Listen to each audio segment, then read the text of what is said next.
the suppression, the use of marijuana.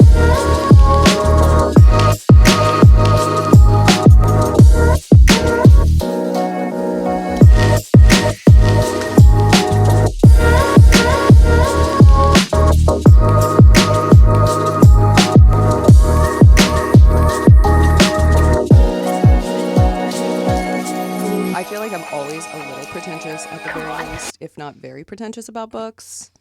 I'm gonna be pretty fucking pretentious, you guys. That's valid. You haven't read this, right? Correct. Cool. So we are both new to this story, but not new to this story. I am Have you? new to I was You've gonna never say read Pride and Prejudice? that's what I was gonna say. He's never I read. know- It's okay. I know the No very judgment. basic Right. Oh, yeah. premise. Yeah. But I've never seen either adaptation and I've never read the book. So We're gonna have so many things to talk about. I know. I was thinking like should we just read Pride and Prejudice? I would never be opposed to that. Yeah, no, I was going to just so I could double check my understandings. Yeah, that's fair. Like how Don't you worry. did Gatsby. Yeah. So Don't worry. I did. I do basically have Pride and Prejudice memorized. So. Yeah. it wasn't actually that hard. When I was listening to this, I was like, oh yeah, no, I see where everything changed. hitting and all the this- beats I was and- like, yeah. cool. I was gonna ask, is it like a pretty much a 1-to-1? No. It's, okay, let's wait until we get into yeah, it. we can get into it. We got to start the episode Oh, first, yeah, you guys. Yeah. I guess I'm Yeah, hosting. you're the host. Oops, sorry. I don't sit in the host seat because I don't know how any of this works. Boop, boop, boop, boop. Pretend I'm in the click a host seat, I guess. button. Any seat's the host seat. If you believe hard enough. The real host seat is the friends we made. Yeah, no, you're right. You're right. Okay. Hi, everybody. Welcome to the ADHD Queens. I don't remember how the intro goes, actually. We established that none of us do. Great. Yeah, Okay, it's sick. we all say our We name. have ADHD. And then we say. Okay, I'm Jaimie, I'm Ryan. I'm Tia. and we are the ADHD Queens. Yeah. If you can't tell that from the entire intro to this episode, Did we you just all say yeah? have I was like, yeah, that's right. we all have ADHD. This month we are talking about Unmarriageable by Sonia Kamal. This is a Pakistani retelling of Pride and Prejudice. It is so lovely. Near and dear to my heart because if you don't know anything about me, one of the things you should know about me is that I'm obsessed with Jane Austen. She has her tattooed. I have Jane Austen silhouette tattooed on my leg. This is going to be year 3 that I make us throw a Jane Austen gaming festival at the store. Have you been going to the Jane Austen Festival? So we went to the Jane Austen Festival for like 4 times, I think. And then it was closed for COVID. It was 2016, 17, 18, and 19. Yeah, so 4 times. And then 2020, it was virtual, so we did that. 2021, it was also virtual, did that. And 2022 is when they officially closed it, which is when I said, okay, well, we're throwing one at the store. I didn't get to go to the Jane Austen Festival, so I made my own Jane Austen Festival. Good. Super pleased by that. So just a little bit about this book. I did actually get to, at the first virtual Jane Austen Festival, I got to see Sonia Kamal virtually. I was on like a live video, you know. I feel like I knew this, but I'm also still shook. Go on. Yeah. I got to see her talk about her experience with Jane Austen and her experience writing this book and why she thought it was relevant. And also it introduced me to the very first published fanfic of Jane Austen, which was published in like 1912 or something. It's so bad. I love it. It's so cute. It's called Old Friends and New Fancies, and literally this author just takes all of the unmarried people at the end of all of the books and pairs them off, and it's so charming in that it is exactly as cringy as every fanfic on fanfic.net, every fanfic on AO3. They are all just as cringy. Like all of the like really bad ones, because there are really good ones. But all of the really bad ones are like just as bad as this. But 1912. Yeah, love but that. it was a century ago, and it's lovely. Anyway, so Sonia Kamal mentioned that because she was talking about like just all different fanfics, and so she also has an author's note at the end of this book where she talks about kind of like how she feels like the Regency society really translates hard into Pakistani culture, where it's like the overbearing mother who really wants to marry off their children, arranged marriages, and the fact that you don't even have to know the person, and the formality around relationships, and Who can see who without who? who can see who alone, and the sort of strict place that women hold, and Yeah, I think the mom said that like a love marriage was like playing fast and loose with your life. It's like yeah, Because they see it more as like a contract, like a business arrangement. Exactly. Yeah. Which is fair. and it because of the combining land and Which stuff it almost from should the be sometimes. partition. yeah yeah partition. Yeah, partition. So it just is she. In this talk and in the author's note at the end of this book, she was just kind of talking about like, this is so relatable. This is, and it's just like she had Annie say in the book when she was reading a Flannery O'Connor book. Short story. I can't remember which one it was. Nope.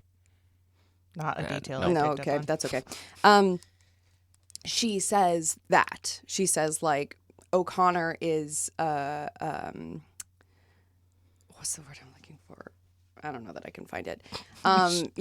She's an honorary. She's an honorary Pakistani. And it's just like that is so fair. So this book is just Pride and Prejudice, and but in Pakistan. So I will just kind of briefly go through the plot. Okay. If you know Pride and Prejudice, it's just that, and it's set in Pakistan. Yeah. If you don't know Pride and Prejudice, we'll briefly go through. So you've got Alice Binat and her 4 sisters who, their mom, overbearing, wants them all to get married. And Alice and Jenna, her sister, are teachers at this school. They go to a wedding of somebody. I can't even remember the name of that person. It's irrelevant. Fancy. Theadhdqs. Yeah, yep. Because I laughed when I heard it the first time. Yep. Because it sounds like feet fucker. Yep. So Apologies. so they go to this wedding and they meet Bungles. I love that Who name is- so yeah. much. who Especially like is- when the adult, like the They will parents refer are to- like still calling him Bungles. I'm like, that's what we call him. That's hilarious. So funny. he and his 2 sisters are very rich. They bring their very, I don't know, off-putting, tall, handsome, Rich man. rich friend, Darcy. Cousin, right? No. Are they cousins? I don't I thought think they were so. first cousins. Oh no, it's No. the bad guy. Yeah. Yeah. Spoilers. So they bring Darcy, and so they're all here for the wedding festivals as well. And Jenna and Bungles really hit it off, but Darcy and the sisters are not pleased about this. Bleh. So eventually they, kind of go away. They all leave, Bungles and his sisters and Darcy. And after Jenna has kind of been expecting to be proposed to a couple times, and her mom is like, not her fault. And her mom is like, he's going to propose. And Sherry, one of Alice's friends, says, well, I think that Jenna should be more forward. I think that she should show him that she's interested. And Alice is like, well, she's being what she should be, which is sort of reserved, so she doesn't And make a fool of herself. It said she was that. This was just She was acting this is like just herself. who Jenna is. So then they all go away. Jenna is very sad. Enter Wickham. Wickham is the bad guy Spoilers. that I mentioned earlier. Yes, he is. So Wickham is Darcy's cousin, and he tells everybody about the fact that Darcy cheated him out of an inheritance and lots of other things, and he's a terrible person. He has told Alice this already before Darcy and all of them leave. Once they leave, he kind of just like parades it all around the entire town. Everybody's like, wow. And we all call Darcy Dracula because he's evil. Bloodsucker.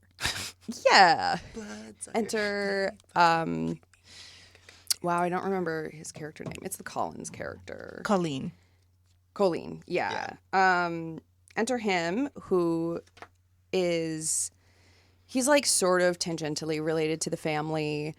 he's a cousin of the Bennets. Yeah. And he shows up and is looking for a new wife. So his first wife passed away, and he's looking for a new wife. And at the time that he shows up, he's looking at Jenna, but Mrs. Bennett, Bennett is just their name in the actual one. Bennett is the Pakistani version. Colleen tells her, well, I'm looking at a wife. And then she says, well, Jenna is about to be engaged, so you should look at Alice. I mean, that still saved Jenna, but that's not the point. Yeah. Because Jenna probably would have done it because she's sweet and she she's a does what her mom good tells her daughter. to. Yeah. So he's like, great, I want to marry Alice. Sick. So he proposes to Alice, and Alice is like, absolutely not. Are you kidding me? Embarrasses him. In the next few days, Sherry, who has up until this point been very clear that she just wants to get married because she feels, in the 2005 movie, the Charlotte Lucas character says, I'm 27. I'm already a burden to my parents. And And this, she's 40. Yeah. Something? They have upped the ages of everybody. Yeah, because at the 10-year time jump from the beginning, it says she's 35, and then it's... So she's 45, yeah. Yeah. But she's claiming 31 forever. Yes. So And she's Alice's like best friend. buddy. They're both teachers at the school, and they has been very clear that she just wants to get married, and she starts hanging out around the house when our turned down man is ripe for the picking. So she is like super nice and hangs out with him. Literally the most perfect And situation then- for her. Yeah. Because she can't have children. He already has children, and she just wants to get married and have sex. Yep. She's very clear about that. Clear about that. And then like a few days later, he shows up and proposes to her because he's like, yeah, sure, this one will do, and she can cook. Great. She can cook Yeah, so and well. I did enjoy the whole thing about like when his wife died, he said that her last breath sounded like a cat's meow. Yeah. And then when he's like standing in front of Sherry after she cooked him this like whole meal, his wife was like, in his head he was thinking about when his wife was dying, and she was describing the perfect woman to replace her. And then she died before she got it out, but her last breath sounded like a cat's meow. And then Sherry's cat in the background meowed. Meows. And he was like, this is a sign This is a from sign. God. Destiny. I have to marry I have to this marry woman. this woman. Yes. I was like, you right. Yeah. So he proposes. Sherry says yes, obviously. And then Alice is really put off by that because she does not understand. She's like, this guy sucks. And Sherry's like, I don't care. Like, I want that position. I want sex. I want money. children, and I want money. So tough. So then Jenna goes to visit her aunt and uncle, and they hang out. Nona, wherever the city is that also remember the Bungles name. and them Lahore. are. Lahore, yeah. She goes to Lahore, visits aunt and uncle. Bungles and his whole party are there, and she like leaves a note for the sisters because they were like quote unquote close friends. Demons. And Jenna is a sweetheart and does not understand that, she always tries to believe the best in people. So she's like, terrible. we're friends. And then it becomes super clear that they were not friends, because then she like shows up to their house to say hi, and they like kick her out immediately, and it's super awkward. And she's like, oh no, they suck. So then she realizes that they suck. She also gets told by all of them that he is going to marry the sister of Darcy. And so she's like, okay, my life is over. So she's very sad. Alice goes to visit Sherry at her new home, at which she is mistress. And they there meet the aunt of Darcy. What's her name? Bina de Bug. Yes. Yeah. I literally just opened it to the right page. Bina de Bug, who is the owner of the schools that they teach at. So it's sort of like a school She really system. ties in all of this. It's so nice. Yes. So she is the owner of the school that they all teach at, from afar. And so she has influence over all of them. And also she is the aunt of Darcy. And so, who shows up to visit? His It's relative. Darcy. Wow. And the reason that Sherry is here is that her new husband is the doctor of Annie de Bog. So the daughter. So they meet and visit, hang out. Darcy continues to annoy Alice.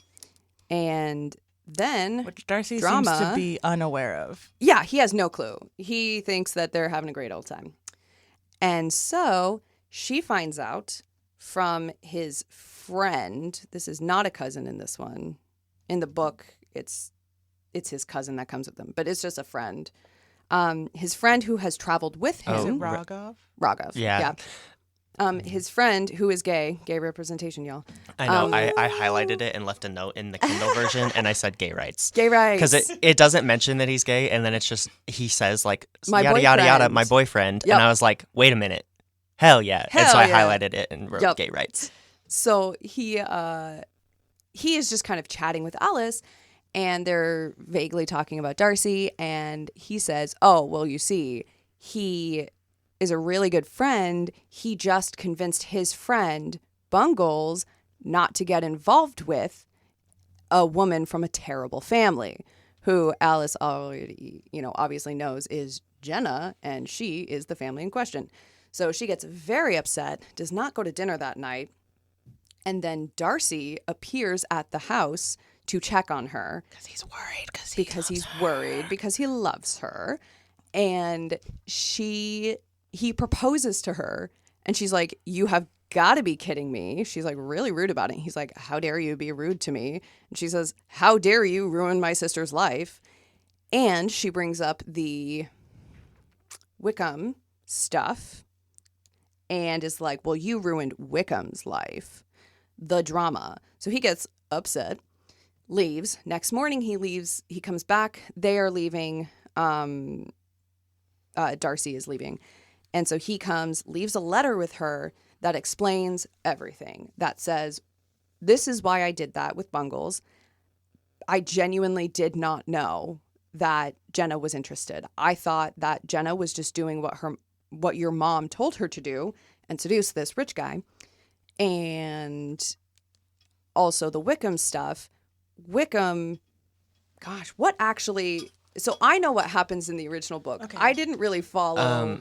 Wickham Somebody tell me. is a rich guy, and his parents died, and he just kind of started, like, having sex willy-nilly with everyone. Oh, that's right. And getting a lot of maids Get a lot pregnant. of maids pregnant. And Oh, having a lot shit. of bastard children. Yes. And, So- And poor And then- Juju. And then, yes. so Is her name Georgina in this one too? Or is she... It's Juju Juju. It's like something. It's very. they They're call also very Juju. close, so Yes. I can't quite. But they call her Juju. they call her Yeah. Juju, Which is cute. Jujina. Jujina. Okay. So Wickham is philandering about. He is hooking up with a lot of girls, leaving them pregnant. And then he goes after Juju, Darcy's sister, who is 16. who is a child, and hooks up with her. She gets pregnant Poor thing. and decides on an abortion because she did not want to have a baby at 16, did not want to have a baby with him. Because he wouldn't marry her. Because he wouldn't marry her. He just wanted to hook up and... He wanted to fuck around and find out. Yes, Yeah. and then he did.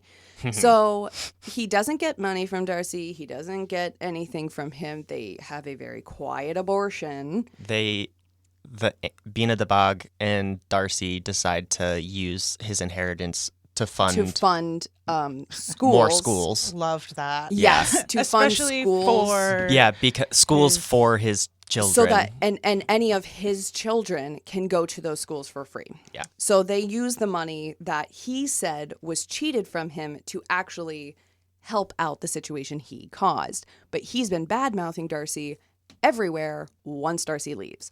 So then Alice reads this whole thing, has to think to herself. Obviously, she's kind of upset the first time that she reads it, especially the Bungle stuff, because she's like, that's ridiculous. son of a bitch. Yeah. But then she reads through and she kind of realizes some stuff like, oh, he actually was the one that looked awkward. Like when he saw Darcy, he looked like Darcy looked angry and he looked ashamed, you know, like, oh, he was the one. There was a party that he was like, well, I'm not going to skip that party just because Darcy's there. And then he does skip that party just because Darcy's there. And, you know, a bunch of stuff comes up that she kind of realizes like, and I skipped this part right at the beginning. The reason that Alice kind of immediately is like, oh yeah, Darcy sucks, I believe this of him, is because he tells Bungles, they're at that very first party and Bungles is like, hey, you should dance with somebody. Like, Jenna's sister's right over there, and she's pretty, right? And he's like, she's not that pretty. And, you know, she hears him say that and is like, man, fuck that guy. So she immediately is like, that guy sucks. I'll believe anything of him. So she kind of realizes, oh, no, I just thought badly of him because of that one thing he said when he was awkward at a party that he didn't even expect me to hear. It's like she's super proud and then kind and of prejudiced. also prejudice. Oh. So then she kind of thinks back to the Bungle situation. She's like, also, Sherry was telling me over and over again, Bungles won't believe that Jenna's into him if she doesn't go forward, you know, if she is too demure. So then she's like, oh no, I messed up. Yikes. So she goes home. Lady, which is her youngest sister, once they're at home, Lady, who is kind of a huge bitch and Nightmare. also She's a nightmare child. And was flirting with Wickham when he was around. And wearing like see-through shirts Wearing and like really slutty attire. sheer 90s. Yes. Her mom, the audacity. And Yeah. was like, it's fine. And I'm Yeah. like, no. No, it's not fine. Even for us, that would be Yeah, really that would be super problematic. weird. So Lady is invited to go to, is it Laura's again? I can't remember No, where Lady's she's invited No. to the other town. It's Hammy and Sammy call it Chai something. Sure. It's another town. And at this point, Alice has told Jenna what Darcy told her about Wickham and says, do we tell other people? And they're like, well, they kind of decide it's not our story to tell. So Lydia goes off on her little adventure. Lady. And Lady, sorry. It's fine. Who chose her name because of Lady and the Tramp? It's true. That is true. How fitting. That's very funny. So Oh yeah, that's Isn't that- it's. I didn't even put interesting. that until now. Was I like, also that's didn't actually think about that until now. So then Lady is off. Alice goes to visit her Aunt Nona again. Well, she's visiting Nona. Aunt Nona is pretty cool. She's chill as hell. She's a baker. She's a baker. She has her own bakery. She wins an award. Yeah.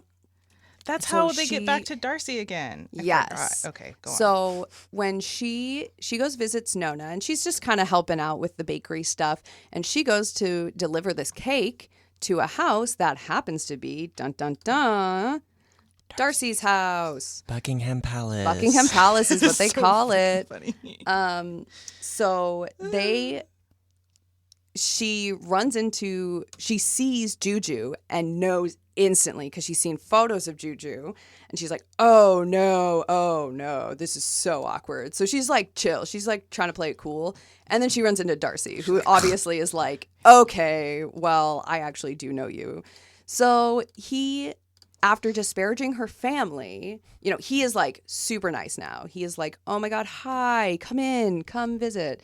Have these play tickets. He invites her aunt and uncle in, even though, part of the reason he said he didn't want Jenna with them is because of her family connections, including this aunt and uncle who are working class people.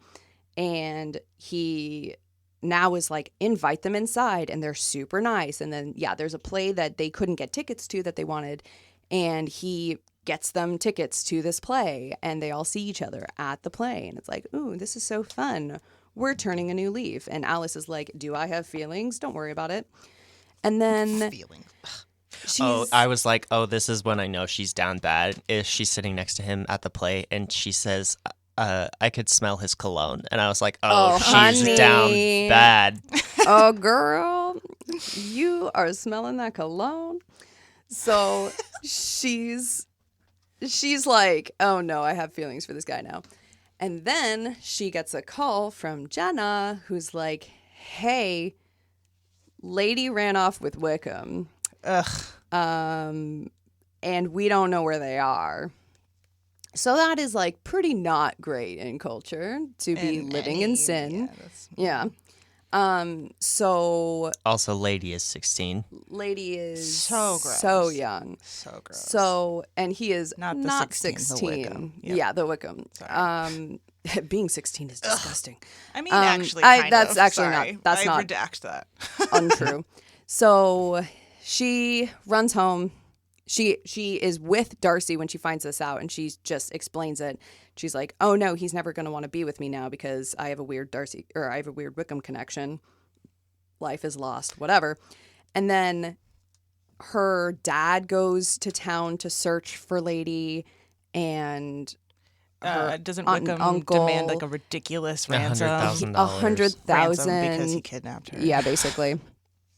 And then all of a sudden they hear back, they're getting married.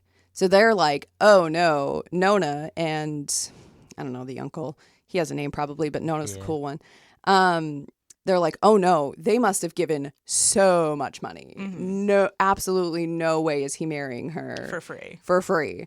So they're like, yikes. So they think that they're going to have to pay back the brother and sister-in-law like too much money, except Lady drops when they come over that Darcy was there. Drama. And Alice finds out when she calls her aunt to be like, hey, why was Darcy at this wedding? Oh, because they got married, by the way. Yeah. And the aunt reveals that he was the one who found them. He went to town and searched for them and also paid Wickham to marry Lady so that, her reputation would not be lost. The drama. Very shortly thereafter, Bungles shows back up, proposes to Jenna. Yay! She says yes. And then shortly thereafter, Darcy shows up and proposes to Alice. Bina DeBog shows up and is like, you will not marry throws Darcy. such a She fit. shows up and is like, so you are not engaged to Darcy. And she's like, that's none of your business. Yeah, and she she's said, like, I have a question for you, and the only answer I should hear is no. And she says some of the worst stuff to her. I was Yeah. like, damn, y'all are Appalling. terrible, but it just keeps getting worse. Yeah, it was like really bad. So she shows up to convince her. So number one, to make sure that they're not engaged, that Alice and Darcy aren't engaged, and also to make her promise that she will not get engaged. And then Alice is like, I'm absolutely not saying that. Absolutely not. So then, shortly thereafter, Darcy shows back up, proposes again to Alice, who is like, yes, this time I have learned some stuff and you have learned some stuff. So great. And he does say that one of the reasons that he has just shown up for this is because his aunt went and yelled at her. And he's like, oh, if you were like, no, still, this guy sucks, you would have told her that. You didn't have any... Yeah, he said when she tried to make you promise to not marry me, you said that you were like pleading the fifth, basically. Yeah. And he was like, and I knew that like if you didn't like me, you would have just said. You would have just told her. You would have been like, ew, you think I would ever be with your Yeah. nephew? Yeah. And he was like, yep. I'm into that. So I let's love that. so let's do Yeah. this thing. So she accepts and Jenna accepts and they have this joint wedding and it's very cute. And everyone's happy because Lady is gone and she has been a huge bitch to Kitty this entire book. Oh, And the little Mary. the little epilogue thing Wasn't it great? where it had like little blurbs from each of them. Yeah. And Ladies was like, well, men buy women all the time, so look at this. I bought a man. And it's like, you didn't buy anything, You didn't buy a honey. man. Somebody had to bribe him to take you, which is different than buying him. Anyway, so that's the plot of this book. Yes. So first impressions from you two. So wait, first impression from someone who has never read Pride and Prejudice. So I know that this is kind of the vibe, but I was like, this is Bridgerton. Yes. It Yeah. even, like, Socialites is just straight up Lady Whistledown. It is Lady Whistledown. And Socialites is just a sort of social newspaper magazine yeah, thing. sort of like a tabloid situation. Lady Whistledown. Yeah. So that was that. And I also got, like, Little Women vibes. Yeah. From all the sisters fair. because like all of their personalities are so different, and I was like, that lines up pretty perfectly. So the only names that I know from Pride and Prejudice are Mr. and Mrs. Bennet and Elizabeth Bennet and Fitzwilliam Darcy. And so when I started listening to the audiobook, I had it on a little bit too fast because she reads it with an accent, and I wasn't. think it is Sonia Kamal. Yeah, that it is, did yeah, it. yeah. So the author is the narrator. Does she have the accent in real life? Mhm. Because like when she read She's from Pakistan. okay, because in the very beginning, she's reading it with an American accent. Yeah. Like the chapter titles and like the little blurbs in the very beginning. And so I was like, I don't know if this is real or not. No, yeah. Because her American accent was great. Yes. But okay, so I had it a little bit too high of a speed, and when they said Alice's name the first time, I was like, wait, her name is Elizabeth Bennet? That's just straight up, because her name is Elispa Bennet. Elispa Binat. Yep. And with the accent, I was just like, she just said Elizabeth Bennet. Yeah. And I was like, wait a minute. She's teaching Pride and Prejudice, and she doesn't realize that her name is the same name, and that I have a everyone lot around of her has opinions the same on that. name. We'll get to that. Cool, because I also did. So I was like, this is weird. Like, they're different names, but they're the same name in a different language.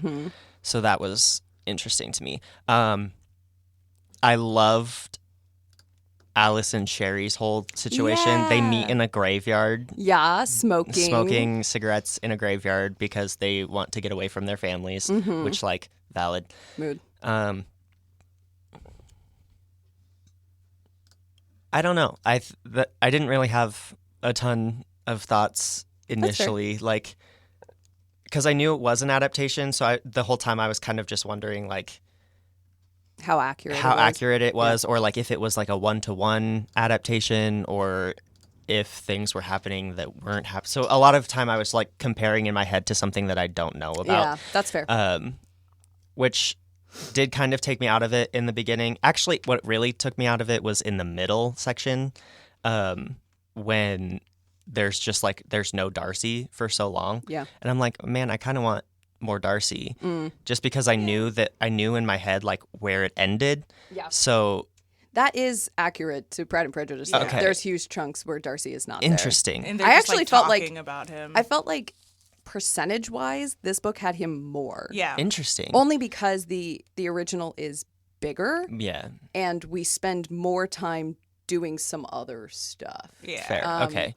So yeah, that kind of took me out of it a little bit, but like the writing was great. The characters like they're all very good characters. They're terrible. Some of them are terrible people. Absolutely. Oh, absolutely. But they're like they're the characters that are like so good because they truly do make you be like, wow, you fucking suck. Yeah. Which is kind of what I'm into when like Yeah. when like if you can hate a character because they seem so real, like it's great. Yeah. So yeah, that was kind of my thoughts. That's fair.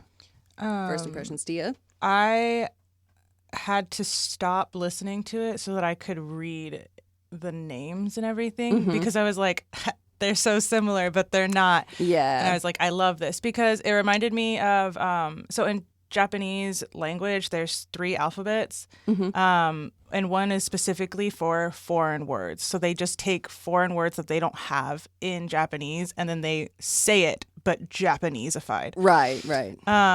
And so I was thinking of that the whole time that she was saying their names, and I was like, Yeah. this is hilarious.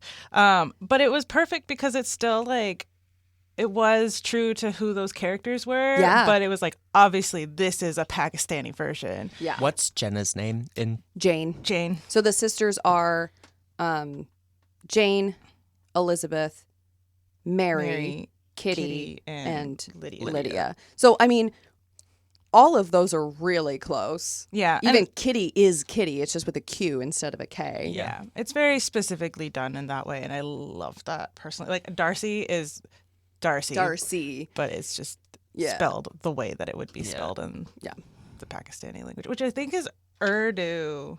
Yeah. I actually did a lot of research on Yeah, Pakistan because I actually had like no understanding of the difference between Pakistani culture and Indian culture because they are originally the same thing. So then I also did a lot of research on when the partition was and how everything happened. And of course, thank you, Britain. It's always which friggin' Britain. also plays a role into why this is so relevant to Pakistani culture. Yeah. But you will find if you do end up reading Pride and Prejudice, they are much milder people. Like they're still awful, but this made me so angry. Like how just like outwardly awful and like rude they were to each other. Yeah. And just like Hammy and Sammy. and Sammy were trash. And Mari and Lady. Mari was Lady- a little much. But Yeah. respectably, like I understood why she was that way. It was just like insufferable. Yeah. She And Lady just like calling Kitty fat all the time. all the time. That was the very All the first time. note that I made when I was reading was just like a line face emoji about that. And what I did like is that at the end of the book, we like Kitty is fat shamed through the book and continues to eat. Like she does it out of spite, but also she enjoys Someone it. will like make a comment and she's like, all right, pops another piece of food in her mouth. And then at the very end of the book, she like gets to write a column for a she magazine. writes basically like a letter to the editor sort Yeah. of thing. And then she's invited they ask her to write a weekly write a blog column. About loving yourself. And it's like, okay, that I really hated all the fat shaming Yeah. coming from everybody. But like that's the point also is true to, like, exactly is like, well, if you have this overbearing family who wants to marry you off, they're going to be dicks about that. Yeah. You know? And I do like though that there are 4 Bennett sisters that are considered pretty, and she is one of them. Yeah. Like we do not say anything like she's not pretty. She just also is fat, and that is her whole thing in that blog at the end is like, I am fat and I'm pretty and I'm awesome, and it's like, And okay. I'm all the adjectives that are positive. And it's like, okay, so this, I really hated all the fat shaming, but I was like, there was a point. Yeah. I'll give that to you. Is Alice the one that's considered not pretty because of her haircut? Which one is Mary. Because Mary's a lot. Yeah. And that's true in Pride and Prejudice. Everybody is religious, so that's not really like her unique thing. No one is like in your face religious. Everyone is just Christian, and you know that. But Mary is still insufferable. Mary is not pretty, so she focuses on learning to play the piano, and she does it well, but in this like obnoxious air. So she is just annoying as hell. At the end, it made me laugh, like when Lady is missing and everything before she gets married to Wickham.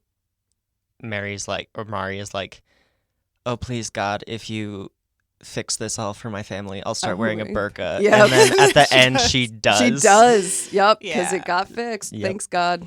So Fantastic.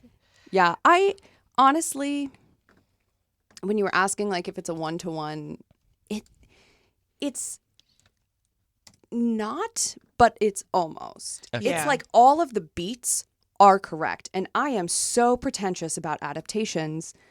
And what matters for me is motivation. Like every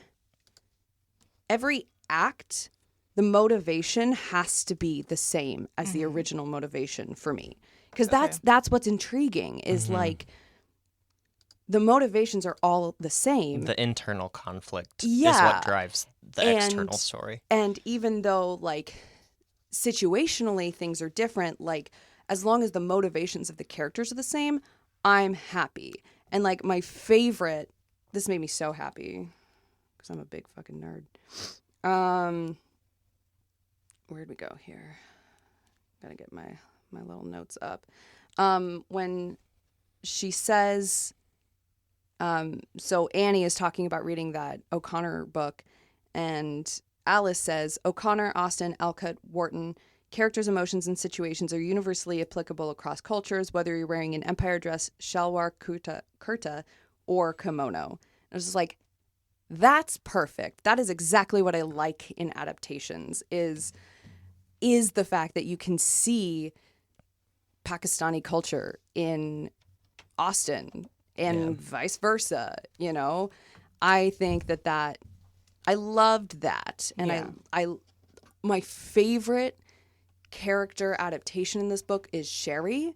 Yeah. I love that liked take her on Charlotte adjustments. Lucas. I thought that was perfect. I loved the post first proposal chapter. It should be, so in the original book, chapter 33 is when we discover that, is when in that book, Colonel Fitzwilliam tells Elizabeth that Darcy is the one who broke up Bingley and Jane. Chapter 34 is the proposal. 35 is her reading the letter. And 36 is her having a I fucked up moment. So there's like entire chapters to each one of those things. They each have their own significance. And while like obviously this is a shorter book, and the letter I thought could have been a little longer, but I thought that we paid all due respect to her like realizing shit section. It's like it wasn't its own chapter, but it was a huge portion of that chapter. And I loved Yeah, that. and then she has Jenna read it, and so then she's still thinking about it while Yeah, Jenna's reading it because- and reading Jenna's expressions and Yeah. like thinking what Jenna's thinking. And because that is the point. Like you said, that's when she realizes that she is, because people are always like, oh, well, Darcy's the pride and she's the prejudice. No. They are both.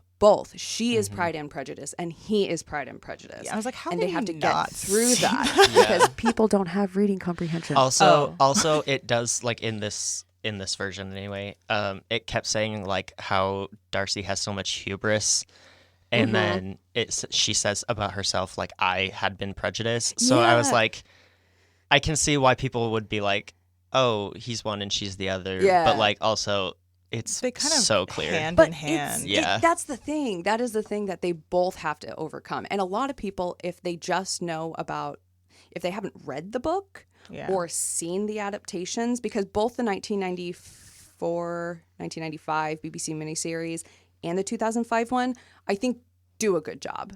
The 2005 one is Forever My Love. Oh my God. So good.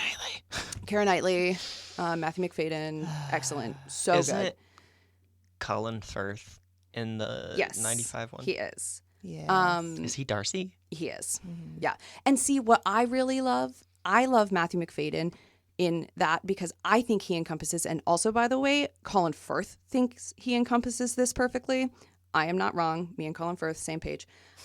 He encompasses like the awkward Darcy, because that's the point. Yeah. Is like he is uncomfortable in these social situations, and That, yes. and he is not an asshole. He like is kind of, he thinks he's better than certain situations, which isn't like not asshole move, but that's not really his whole thing. He really is just kind of like an awkward dude who is weird.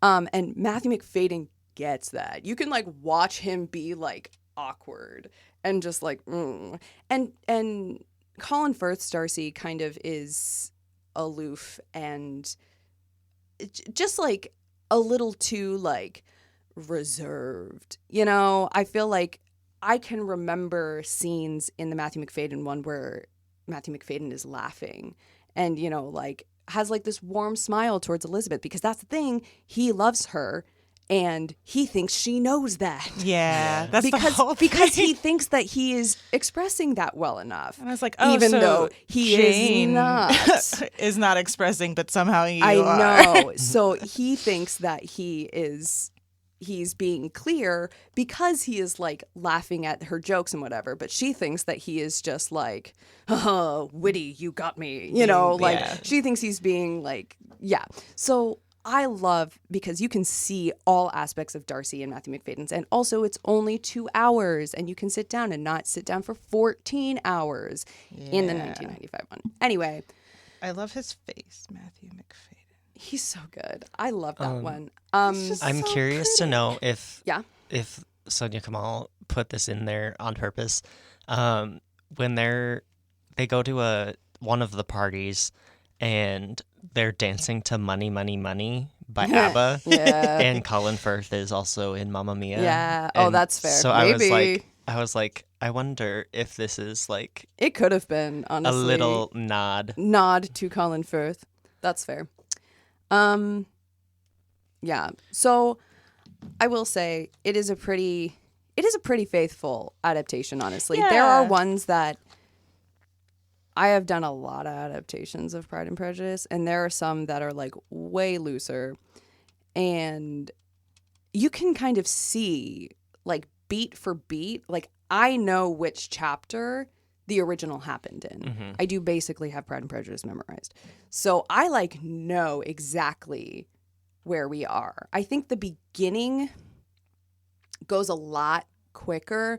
So it's about 75% of the way through in this one where she gets the letter and she's thinking about it. It Yeah. was 75% of the way through that. In the original, there are 50-ish chapters, and that happens in chapter 34. Yeah. So it's just a She has little more bit time to like mull over that- how dumb she was. well, it's a little bit less time because like it's only 25% left of the book, whereas in the original book, it's like a third of the book. Yeah. So it's just like a little bit faster of an ending and a little bit slower of a beginning. But I felt like we touched everything that we needed to. I felt like it was a pretty faithful adaptation as far as like the feelings and the emotions and all that stuff. I typically can't remember anything, right? Like this is something I regularly bring up on here.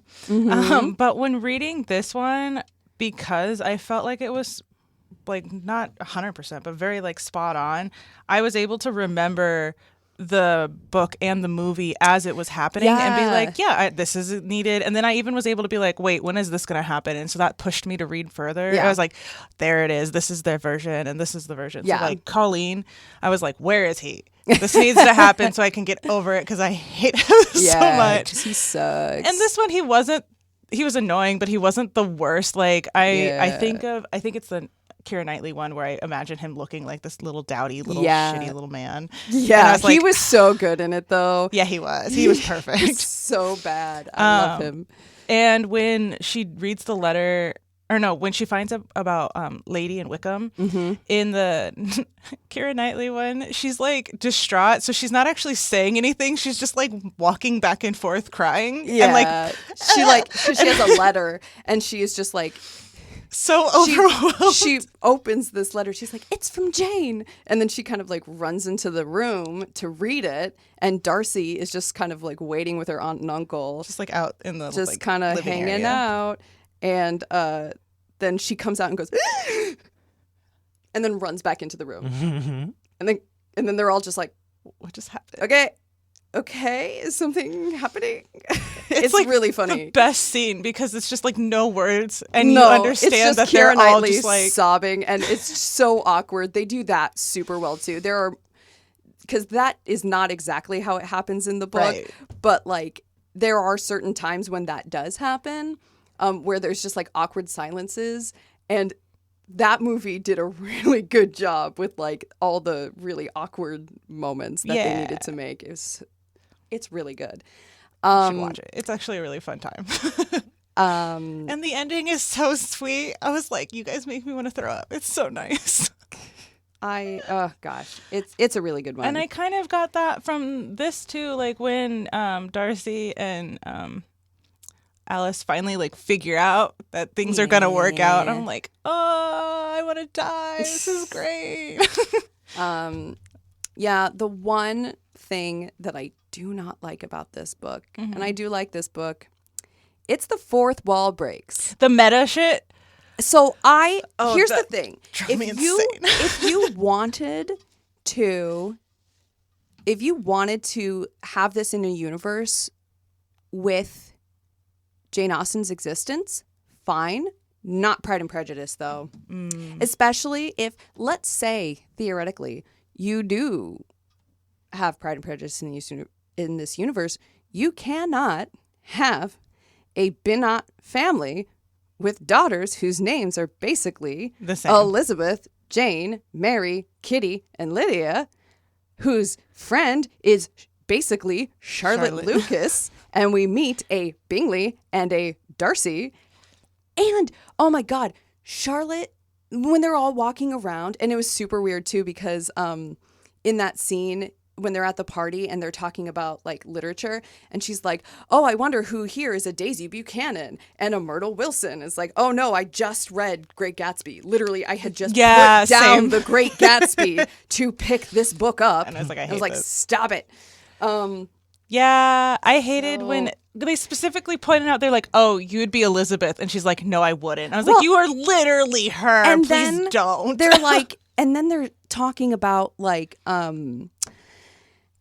she's like, no one here would be a Charlotte Lucas. No one would just get married to get married. And Charlotte has been like, I would get married to get married this entire freaking book. Yeah, that's the thing. Like, you're talking to Charlotte Lucas. And Alice. her name is Sherry Lucas. No, exactly. You are literally speaking to a person whose name is basically Charlotte Lucas about the thing that Charlotte Lucas does that Charlotte has told you she would do. I felt like in this one, Alice got inappropriately upset at Sherry because like more out of proportion than like in the other renditions that I've like understood was because like in this culture, it's way more common for that to happen and be like the norm. Yeah. And she knows her friend is significantly older than what is the normal. And Yeah. she knows about all these other things that her friend specifically has to like battle against. Yeah. So it's like, wouldn't you just kind of be like, oh no, this makes sense? Because she is such a smart person. Well, I guess the she way was that so I mad. rationalized it in my brain is that in this culture, though, women do have more autonomy Sure. than they did, and they have jobs. And in her brain, she's like, a job is good enough for me, which means that a job is good enough for my friend, which Yeah. I don't know if I'm doing more legwork than I should No, be, because I that's do fair. also agree she does get like really upset. Yeah. And I think the way I kind of looked at it was she just really didn't like that guy. Yeah, he did. no, that's suck. fair. He was kind of awful. And so he was like, well, he's awful to me, so like he's gonna be awful to you. Why would you do that to yourself? Yeah. Sort of thing. Sure. But But then even from there, I'm just like, but she wants everything that he wants. Oh, so absolutely. it's like, Yeah. this makes a lot of If sense, you- whereas Yeah. you guys don't want anything alike at all. Yeah, absolutely.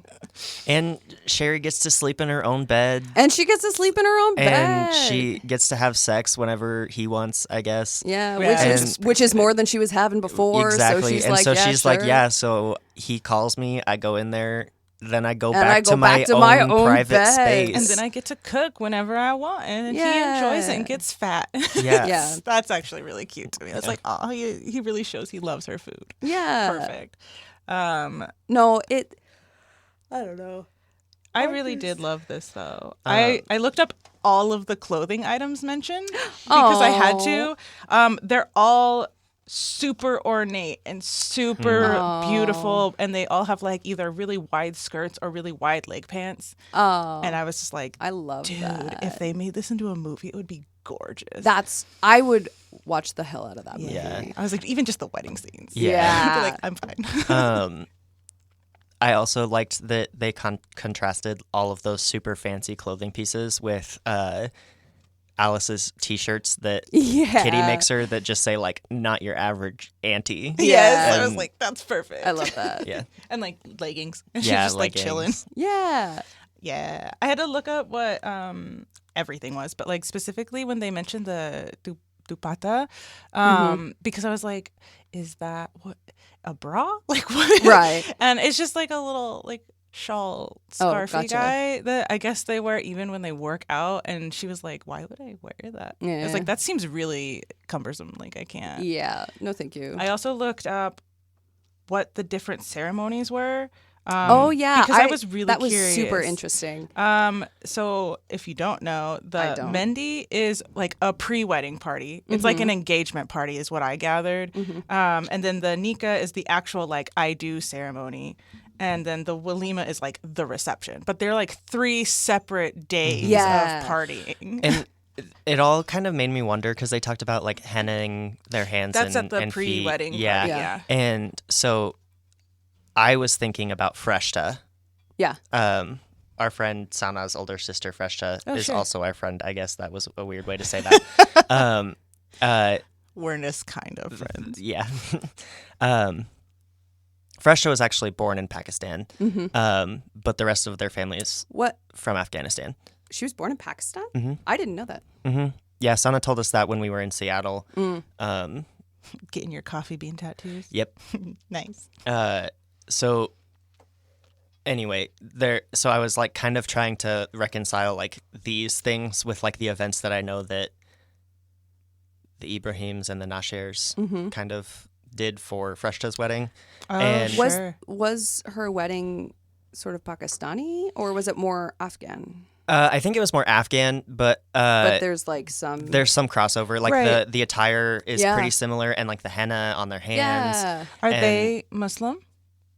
Yes. Predominantly? Yes. Yeah. Okay. Yeah. So that would make sense because what I was finding out was that the reason that Pakistan and I knew this was Pakistan and India separated because of religious differences, but like culturally, they're still super Really similar. identical. So that's why they both do henna for their weddings. They both do like very similar color schemes. Yeah, lots of shiny. She says something about they're talking about when they're going to that first party. Like the mom is like, you need to wear saris that are gorgeous and hand tailored to you, and not designer though, because we're classic. Yes. Yeah. Even though that just I was means like, we're actually, poor.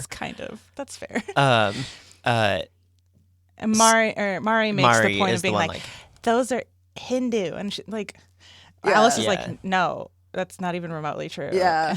And I was it's like, just oh. she's just like, well, they're both garments that We've been wearing we've been forever. wearing forever, So, who cares? it doesn't matter. Just stop talking. But about yeah, it. so I was like, in my head, I was like seeing pictures of Freshta's wedding and then seeing like Cece and Schmidt's wedding from New Girl yeah. because she's Hindu. Yeah. And so, yeah.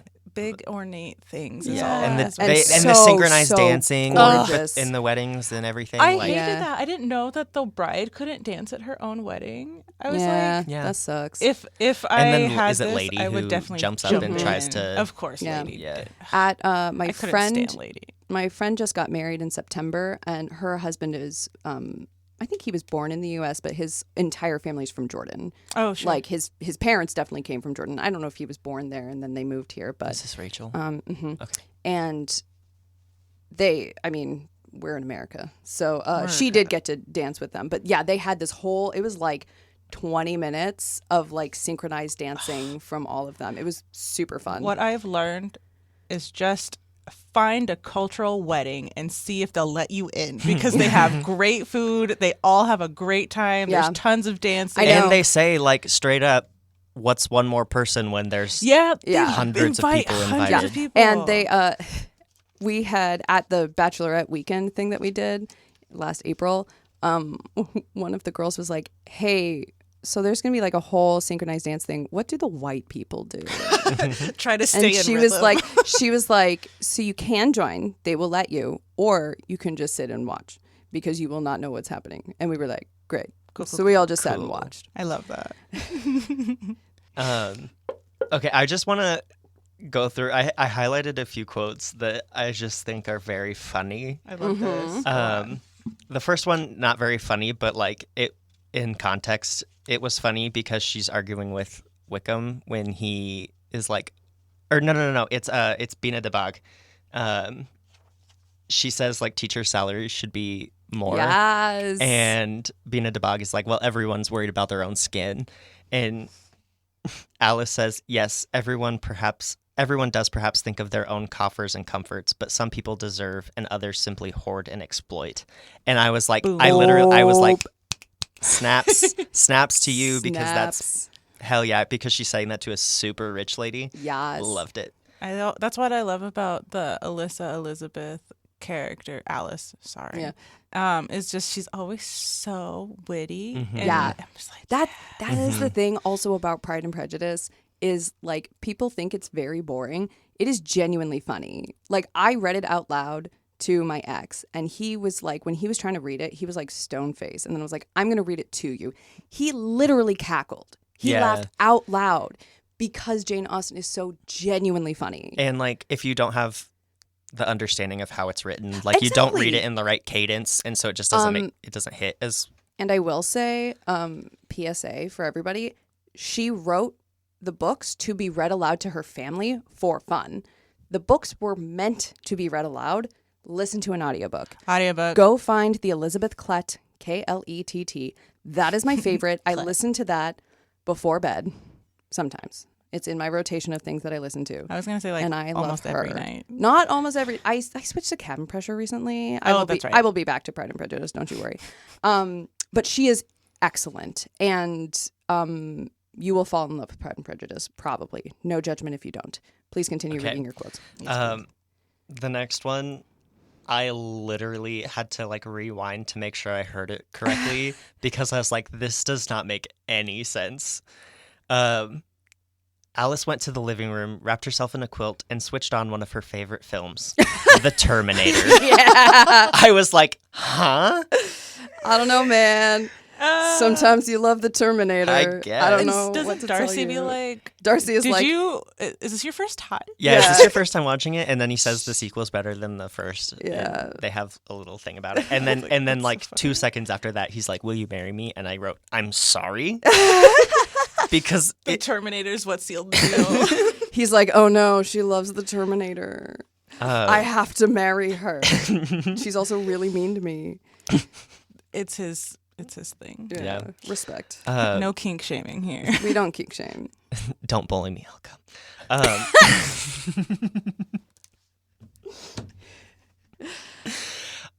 The next one was, I was like, oh, she's doing what she assigns to her students for homework. And she says it's a truth universally acknowledged. Alice suddenly thought with a smile that people enter our lives in order to recommend reads.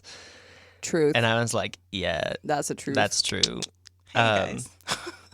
I do literally, anytime anyone recommends me, my nurse at my last infusion was like, have you ever read the book, this? And I was like, nope, put it on Libby. Tia was like, hey, I'm reading this adaptation of Great Gatsby. I was like, great, put it on Libby. Okay. I love Libby.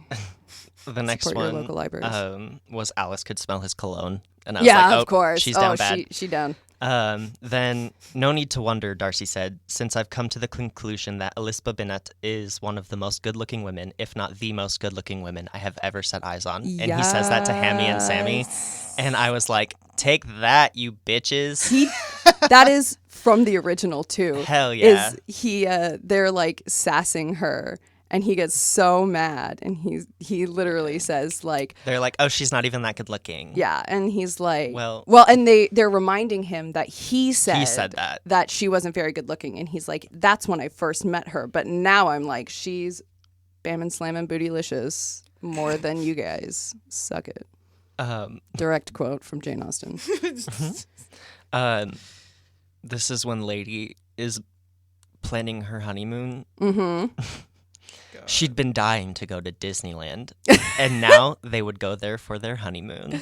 I was like, you are a child. Yeah, And this, because she's literally literally a 16. child. And she wants to go to Disneyland for her honeymoon. Yeah. Oh, God. And then when Bina de Bag is berating Alice, she says something about Raghav. Mm-hmm. And Yeah. and Alice is like, Raghav is gay, you know that.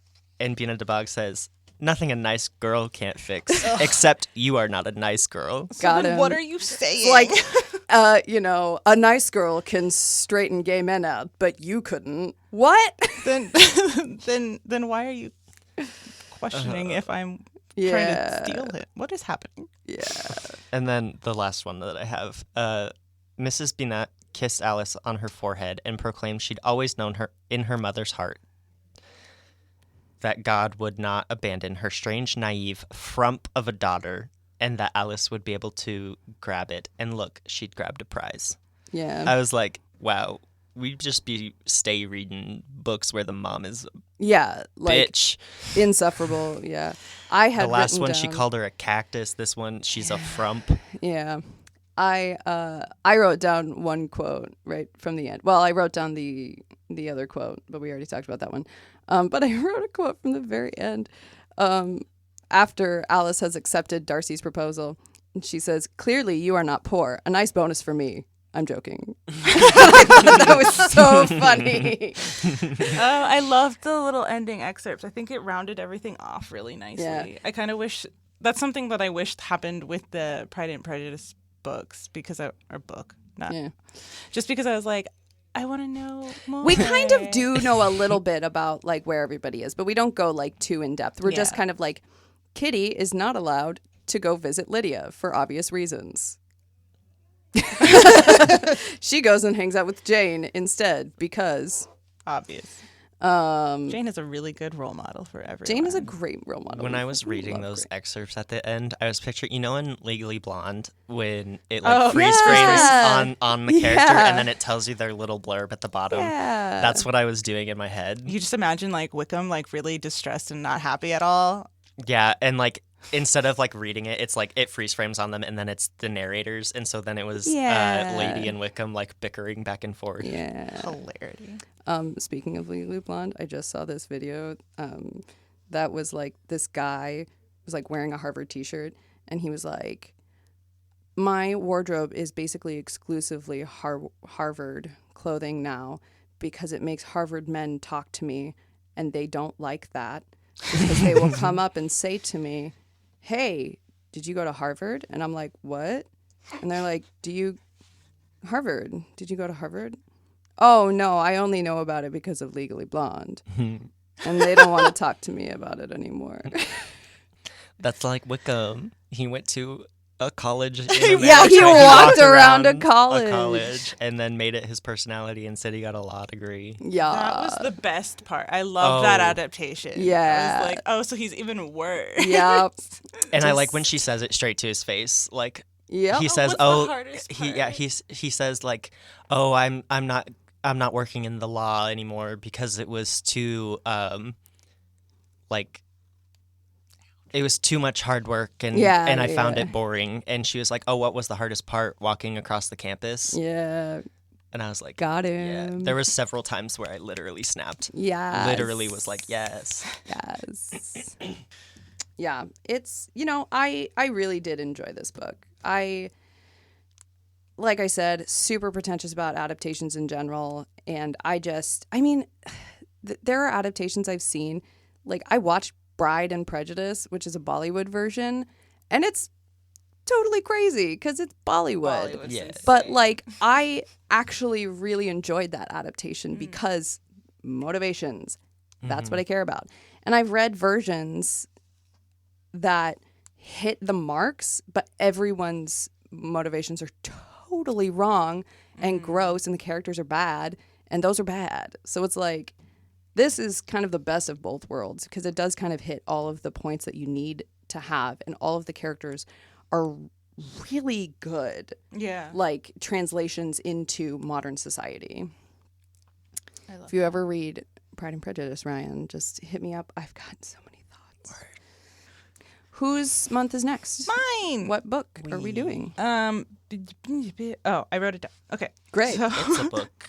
it is a book. Wow. So we are going to read Before the Coffee Gets Cold by Toshikazu Kawaguchi. What country is that for? Japan. It's like a time travel-y book that's got a cat on the cover. Yeah, I see I don't know if the that. cat has anything to do with it. I just know that they go into a cafe and they have to do stuff before their coffee gets cold. Yeah. Oh, That's like actually relevant to it. It's not just the title. Interesting. So I'm really interested because I have no idea what the story's about. I think this is the So first you book have not that read I it? have not read like anything related to it at all.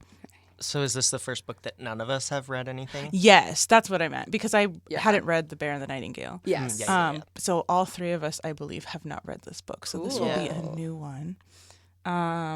It's also a series, but it's a much smaller series than Bear and the Nightingale was. But I still binged the crap out of that. Yeah, I me still haven't too. started the second Oh one. my God, it's Dude. I so need to. good.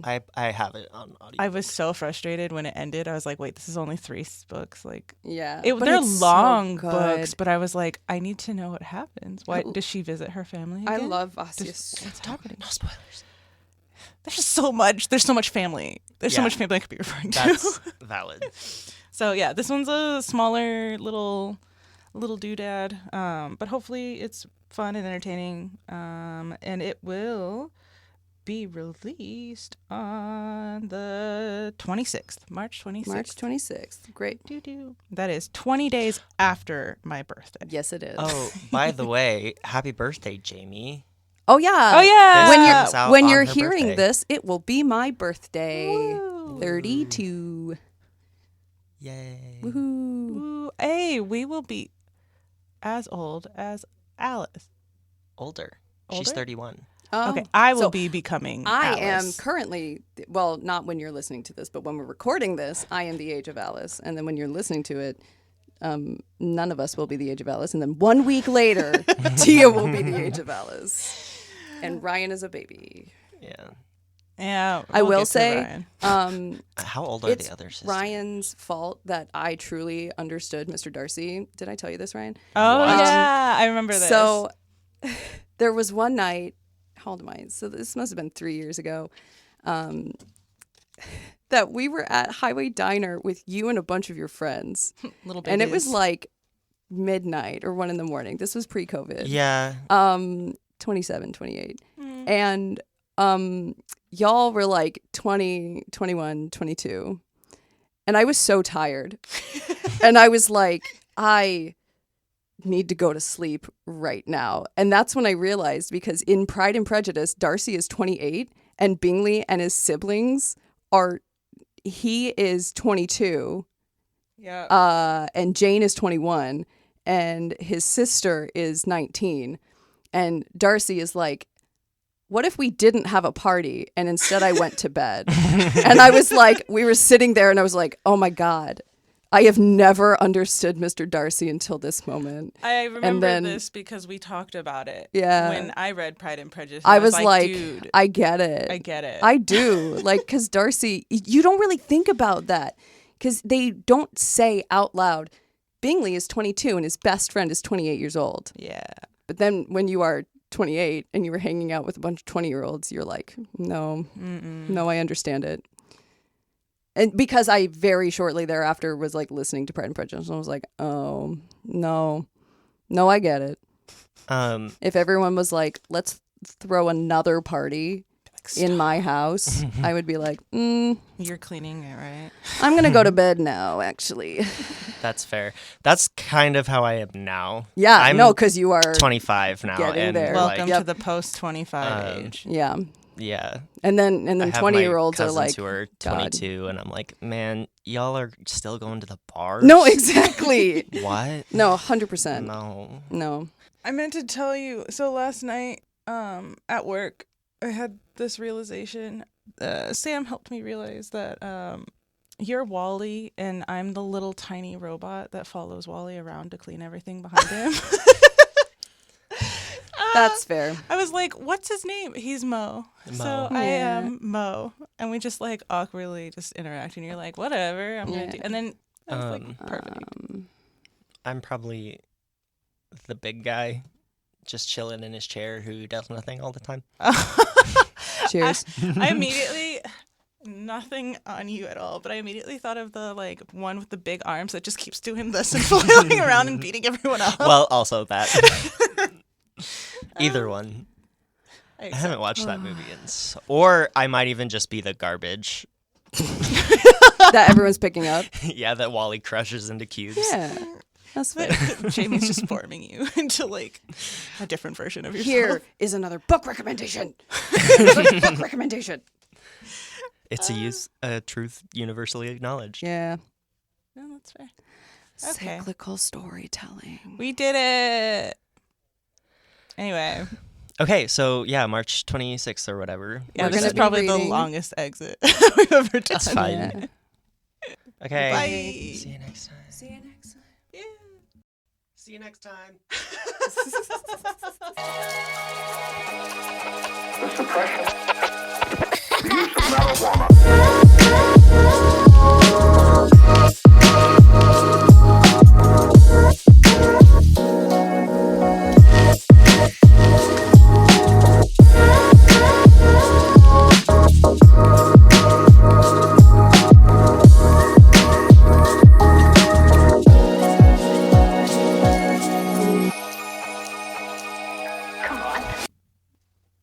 This podcast was brought to you in part by KCUM Yeah, we could say that.